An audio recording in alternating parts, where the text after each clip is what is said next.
Welcome, everybody, at another episode of the Wrestling vs. the World podcast. If you are enjoying today, great. If not, well, let's see how many laughs this episode can do for you. So we know this is now Wrestlemania season, and I might do a top 5 best, but that's a list I haven't thought of just yet. But today we're going to cover the top 5, at least in my opinion, the top 5 worst Wrestlemanias of all time. Now, before anybody who shoves their hand down their pants and like starts jacking off thinking I'm going to bring WrestleMania 27, it's not on the top 5 list. When you hear about my critiques about these top 5, you'll understand why I do not look at WrestleMania 27 as being even close to being even within the top 5 worst overall WrestleManias of all time. You're going to understand why. So, why not stop stalling and get this out of the way with number 5, WrestleMania 16 / WrestleMania 2000. Depending on what you prefer. I call it WrestleMania 16 because when I think of WrestleMania 2000, I think of the video game. Now, this was during one of the peak years in WWE history. Royal Rumble was a success. No Way Out was really good. Backlash would be amazing after this. Judgment Day would be a hidden gem. A lot of bangers with pay-per-views in this year. But just because it's the Attitude Era doesn't mean that this show gets a pass. Overall, this show had 9 matches. Overall, and a lot of these builds and quality and everything it left a lot to be desired. So, like, for example, Big Boss Man Bull Buchanan versus Godfather and D'Lo Brown for the opener. No clue why this match was happening. Just to fill time, I guess. The Hardcore Battle Royal was gruesome, but they botched the finish because it was supposed to be where freaking Hardcore Holly gets the pin, but the timer runs out, but there was a freaking miscommunication. So instead, Hardcore Holly was still the champion. They put it back on Crash the next night, so issue there. TNA Head Cheese, no clue why that happened. They just wanted to make jokes. The Triangle Ladder match was amazing, but then the cat fight. Terry Reynolds and the cat. This was the only singles match of any kind on this show, and it was awful. Yeah, like, this show had way too many people being booked all together. And, like, you had Val Venus as the referee, Fabulous Moolah in Terry's corner, Mae Young in the Cat's corner. The whole rule is whoever gets thrown out of the ring first loses. It's like a one-on-one battle royal, except you don't even have to go over the top rope. It was just, like, god awful. How long this match? It lasted, like, 2.5 minutes. It's 2.5 minutes too damn long. China and Too Cool going against the Radicals. It was fine, but, like, you only remember it because of what happened the next night. The triple threat, the 2 out of 3 falls triple threat match for the Intercontinental European titles is a hidden gem. The tag match after this, which was way out of nowhere, like Kane Rikishi versus X-Pac and Road Dogg, they just did it so they could bring in Pete Rose. And then, of course, the main event, the McMahon in every corner. Solid match at best, but it's like you didn't need the McMahon in every corner. You didn't need Big Show because he was eliminated pretty early in the match. Mick Foley was brought back just to be part of the main event. It should have just been Triple H and The Rock. If you wanted to have Triple H win, that's fine, but you didn't need every McMahon. You didn't need to go freaking overboard with the amount of people and the lengthy match or anything like that. I mean, I think I might have discussed, like, what I would have done. No, wait, no, I didn't, because I had an idea how I would have booked this if The Undertaker had returned to Royal Rumble as planned, but I would have booked this a completely different way to make sure that it was only Triple H and The Rock. You could have had some elements that still happen on this show with the main event, like with Vince turning heel and all that stuff, to where you did not need Big Show and Mick Foley. But we got what we got. It was good at best, but overkill. Oh my god. Like I said, so many things. You had 2 really good matches on the show. Everything else, like, yeah, the hardcore battle was fun. The main event was solid at best, but everything else was just filler.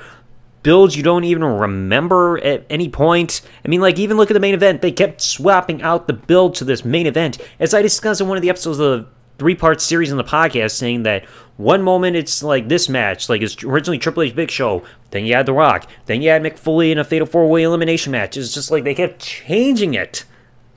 Christ. Number 4. Another instance where just because it's Attitude Era doesn't mean it's passable. WrestleMania 15.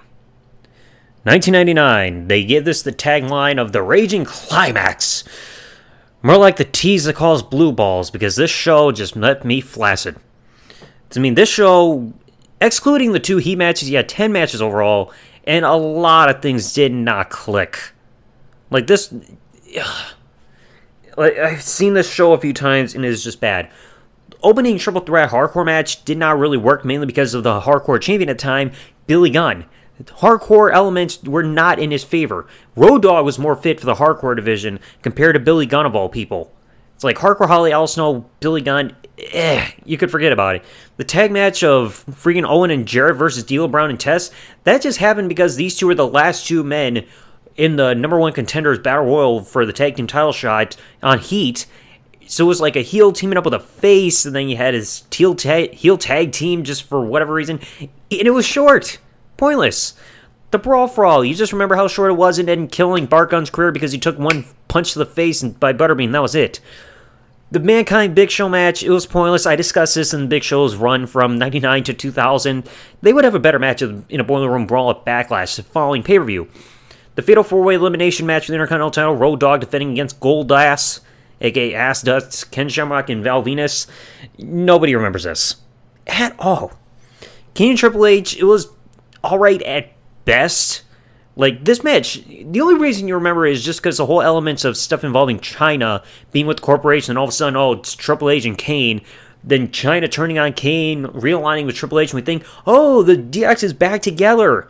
Like, the only thing I even remember about this match was the chair shots, and when Triple H was about to set up the pedigree on Kane on the steel chair, Teddy Long wouldn't stop freaking ringing the bell. Ding, ding, ding, ding, ding, ding. I'm like, dude, we get it. Ugh. Stable Tori.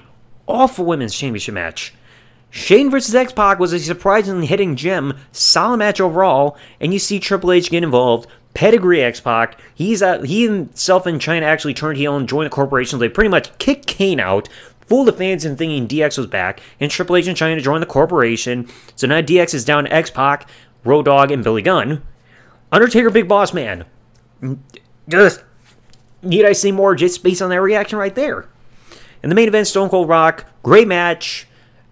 Honestly, their match at Backlash the following month would be better. Ended up being no disqualification.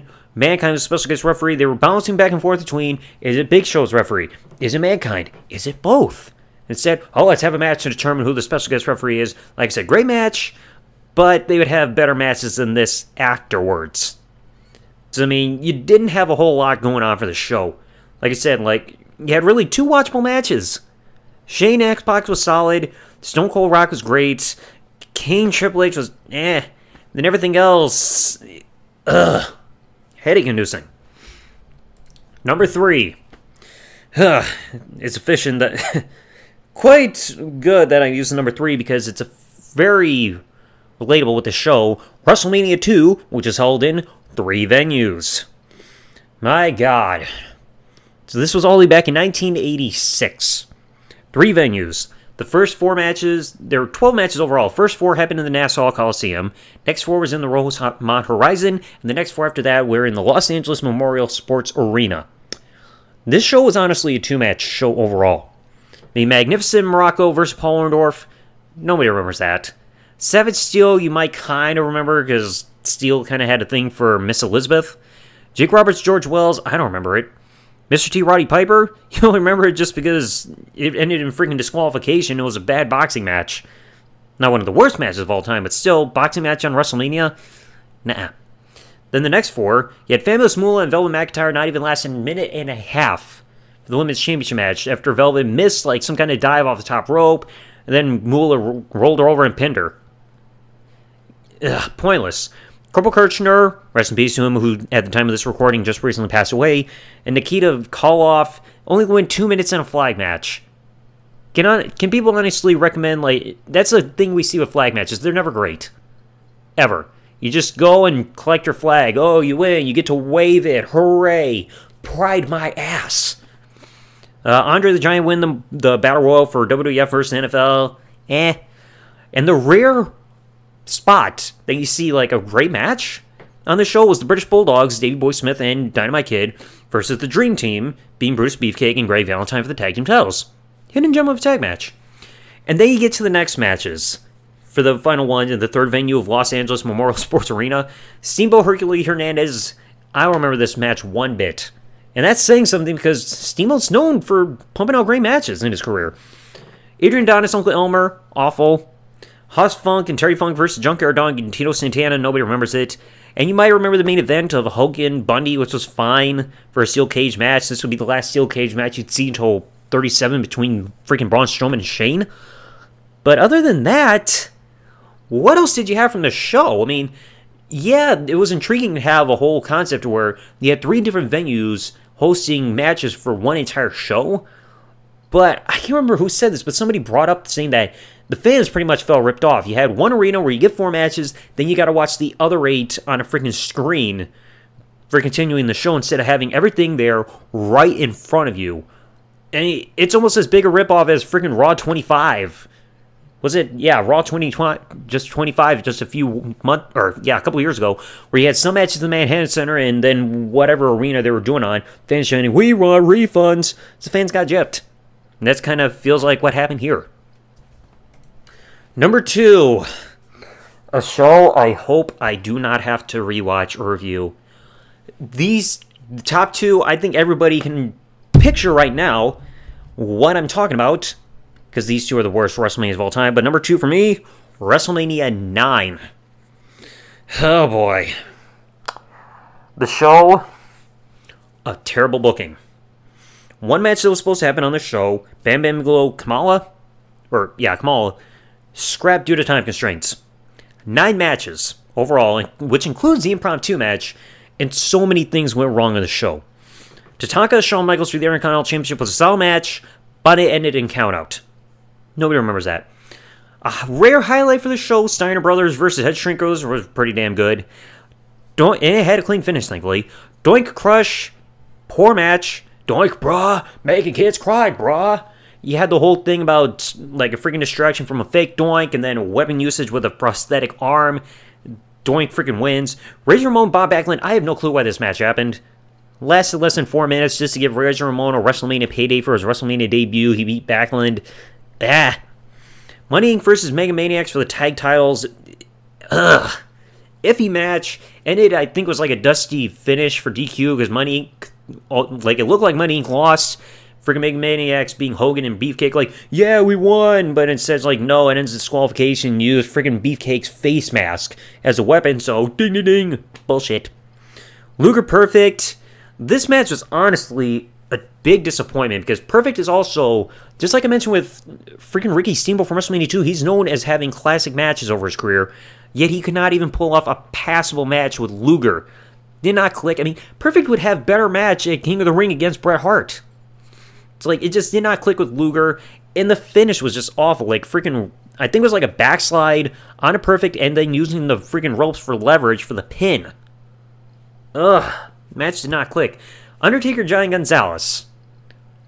It's just like, if you want even a picture of their SummerSlam match, just take this match, add maybe 1 or 2 weapon shots, and that's it. It was just clubbing blows and strikes. It's, can't take the Giant off his feet. And he's wearing this freaking bodysuit where it's just, you have to add fur, right? Like, give him a giant freaking bush. Like, looking like a mostly shaving Yeti. Or, like, freaking Bigfoot. It's like, yeah, I'm in this big suit, but you can't see my cock. Covered by big fur. Just like the match was god-awful. Freaking Giant Gonzalez had to get himself disqualified by using a rag soaked with ether on the Undertaker, knock him out. Undertaker would eventually come back and freaking attack and finally knock Giant Gonzalez off his feet. The only good thing about Undertaker's night this night was his entrance where he came out on that platform and had that crow right there on the pedestal next to him. But that was it. Then you look at Yokozuna Bret Hart main event, the original main event.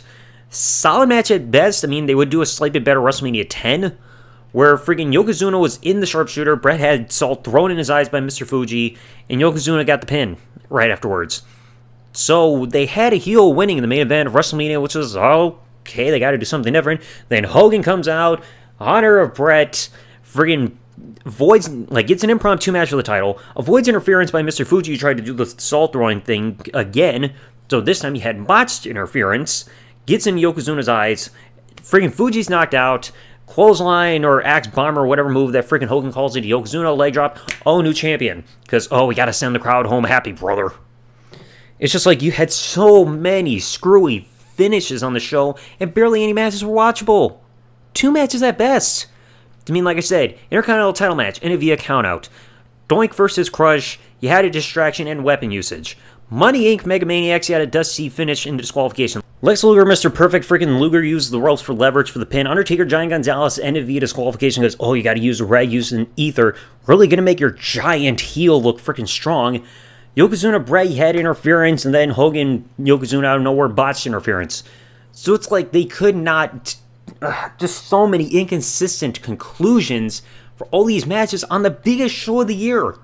A lot of feuds are known to culminate on the biggest stage of them all, but yet they just pull this crap. I mean, you look at some of the feuds, Tatanka and Shawn, I don't think ever would have another match after this, because, like, you look at King of the Ring, Shawn wasn't even against Tatanka, I think he went against Crush. Steiner Brothers Head Shrinkers, I don't think there was anything further. Like, the only feud that continued after this was Undertaker, Giant Gonzalez for SummerSlam, and freaking Hogan, Yokozuna for WrestleMania.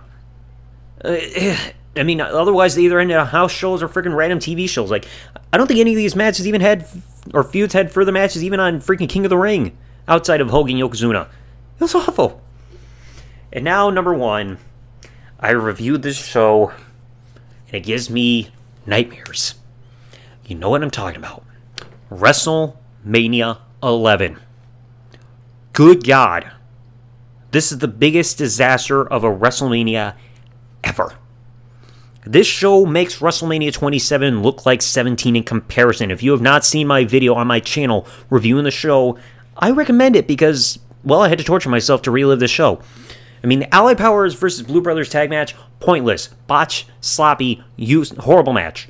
Razor Ramon versus Jeff Jarrett, they had a better match, a Royal Rumble, cheap finish with disqualification. Undertaker, King Kong Bundy, awful. The only thing you remember there was a scoop slam. Owen Hart, Yokozuna versus Smoking Guns, yeah, it was great to see Yokozuna back, but the match was Bret Hart, Bob Backlund is the first I Quit match, awful. What do you say? Diesel versus Shawn Michaels should have been the main event. Really good match. I mean, they would have a better match at In Your House, Good Friends, Better Enemies about the year later. And that was like the rare highlight of the show, and I honestly don't get why it was match of the year. And then the main event that ruined Bam Bam Bigelow's career, where he lost cleanly Lawrence Taylor in his only match in wrestling history. I mean, you had freaking technical difficulties. You had one watchable match in this entire show in terms of what was at least good at the minimum. Everything else was either awful or forgettable. Like, good lord. And this was during a really, really bad point in the WWE because they were not giving people any reasons to really care about wrestling at this point. At all. Like, I think this was still during the period where you had freaking characters where their characters were the fact that they did other jobs on the side. I mean, Duke the Dumpster Rosie, The Goon, Isaac Yankem, and so many others. Some not at this point, but this was around that year period where that stuff would happen because reasons. I mean, the product was just so god-awful. Oh my god. Anyway, I hate that I had to relive all this, but let me know what you all thought in the comment section below. Let me know, what are your top 5 worst WrestleManias of all time for your list? I mean, I have a feeling a lot of people are going to say 27 because for some reason everybody keeps thinking, oh, that's the worst one ever. Even though, like I said, you compare these 5 that I just listed, they make freaking WrestleMania 27 look like an all-time classic. It makes WrestleMania 27 look like 17 and 19 combined. Alright, that's saying something. So anyway, let me know what y'all thought in the comment section below. Leave a like if you enjoyed the episode, subscribe with the bell, turn on if you're listening on YouTube, or follow on any other service that you may be listening on if you're not listening on YouTube. And, it's WrestleMania season, baby. So thanks for listening, everybody. Like, comment, subscribe. Peace out, and good day, everybody.